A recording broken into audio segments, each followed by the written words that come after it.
सरफरोशी की तमन्ना अब हमारे दिल में है, देखना कि जोर कितना बाजुए कातिल में है। इंकलाब की चाहत हमारे दिल में है, देखना है जोर कितना दुश्मन के बाजुओं में है।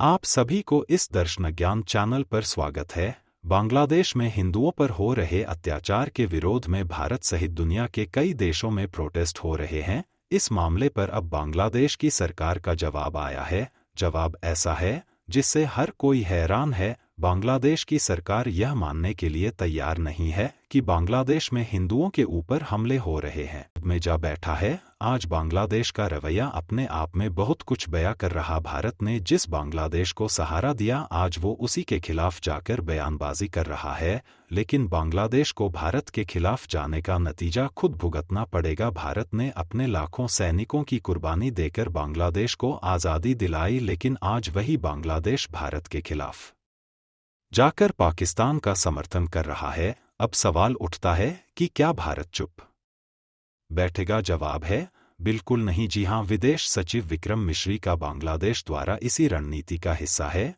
जिसका मकसद है बांग्लादेश की अकड़ को ढीला करना और पाकिस्तान, चीन जैसे दुश्मनों को खदेड़ना। दरअसल शेख हसीना, जो भारत की करीबी मानी जाती थी, अगस्त में सत्ता से बेदखल हो गई। उनकी जगह मोहम्मद यूनुस की अंतरिम सरकार ने कमान संभाली ली, जो भारत विरोधी झुकाव रखती। और यह साफ दिखाई दे रहा कि भारत के लिए बांग्लादेश की बेरुखी बहुत ज्यादा बढ़ चुकी है, क्योंकि अल्पसंख्यकों और आवामी लीग के सदस्यों पर हमले बढ़ते जा रहे हैं। बांग्लादेश में हिंदुओं की सुरक्षा को लेकर भारत की चिंताओं को लगातार नजरअंदाज किया गया। बांग्लादेश ने भारत पर उसके आंतरिक मामलों में हस्तक्षेप का आरोप लगाया। अब बात बांग्लादेश की पाकिस्तान से बढ़ती नज़दीकियों की करें तो बांग्लादेश और पाकिस्तान के बीच वीज़ा नियम में छूट दी गई। पहली बार कराची से चटगांव तक मालवाहक पोत पहुंचा। अगले साल से इस्लामाबाद ढाका हवाई संपर्क शुरू होने की तैयारी है। अब इसी को देखते हुए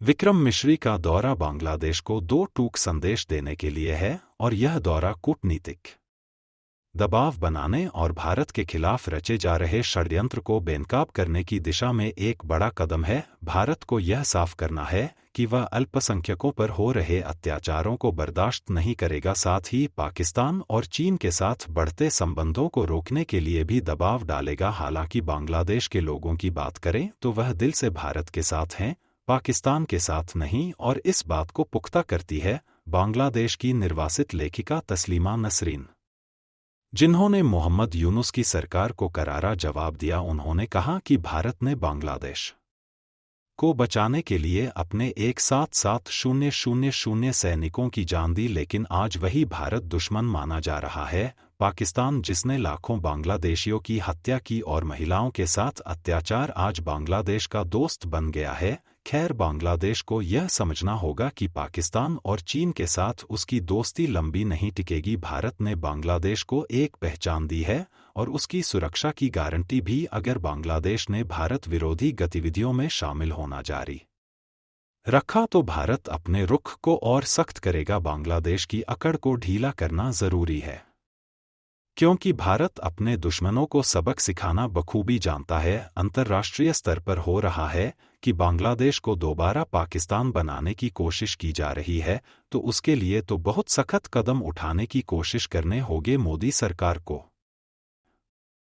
देश की सड़कों पर साधु संत, नेता, समाज सेवक सब एकजुट थे। सबके मन में बांग्लादेश के कट्टरपंथियों के खिलाफ गुस्सा था। अब विडंबना देखिए, जो भगवा दुनिया के करोड़ों हिंदुओं की शान है, बांग्लादेश में उसी पहचान को छिपाने की अपील करनी पड़ रही है। इस्कॉन टेम्पल के मुख्य कार्याधिकारी उनको यही रिक्वेस्ट कर रहे हैं कि आप लोग कम से कम जो तिलक कंठी है और जो भगवा ड्रेस या जो वाइट कुर्ता भी, धोती कुर्ता भी पहनते हैं, अभी फिलहाल पब्लिक में पहन के मत जाइए, क्योंकि हमने देखा कि पिछले वीक में बहुत सारे हमारे जो स्कन के भक्त हैं उनको मारा गया। बांग्लादेश के मुख्य सलाहकार मोहम्मद यूनुस ने कहा है कि पूरे विश्व को यह पता होना चाहिए कि बांग्लादेश एकजुट है, और हाल ही में उसने जो कुछ भी हासिल किया है वह संयुक्त प्रयासों से हासिल किया है। यूनुस ने कहा कि बांग्लादेश के बारे में एक काल्पनिक कहानी फैलाई जा रही है जो किसी एक देश तक सीमित नहीं है। यूनुस ने सांकेतिक रूप से भारत पर कटाक्ष करते हुए कहा कि कई लोगों को नया बांग्लादेश पसंद नहीं है। यही नहीं,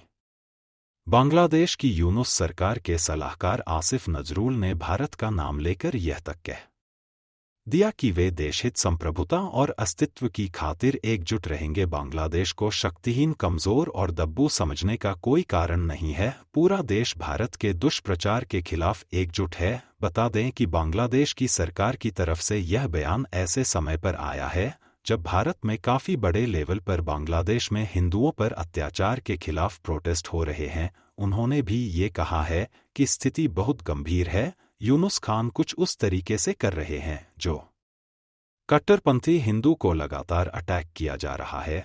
सरकारी उन्हें प्रोटेक्शन मिल रहा है, ये उचित नहीं है। शेख हसीना और उनकी बहन की हत्या के करने की भी साजिश की गई, जेनोसाइड। उन्होंने काफी अच्छा काम किया है, हिंदुओं के साथ रही हैं हमेशा हसीना जी, तो जब तक वो थे ऐसा कुछ नहीं हो रहा था। It was she was giving lot of protection to Hindu, so now I pray and then I want to Bangladesh sarkar should take care of all our Hindu minority, जितने भी हैं उनको हेल्प करें। ऐसा ना होने दे, इतना तकलीफ उनको होने नहीं चाहिए। Because it is Chaitanya Mahaprabhu का जगह है, वहाँ सारा जगह मंदिर बन चुका है। इसके लिए you can see all the ISKCON people Chaitanya Mahaprabhu के लिए वहां पर इतना रहते हैं, इतना मंदिर बने हुए हैं, और उन सब मंदिरों को तोड़ना कितना दुख की बात है। ऐसे ही अच्छे सच्ची जानकारी के लिए हमारे चैनल को लाइक सब्सक्राइब जरूर करें। धन्यवाद।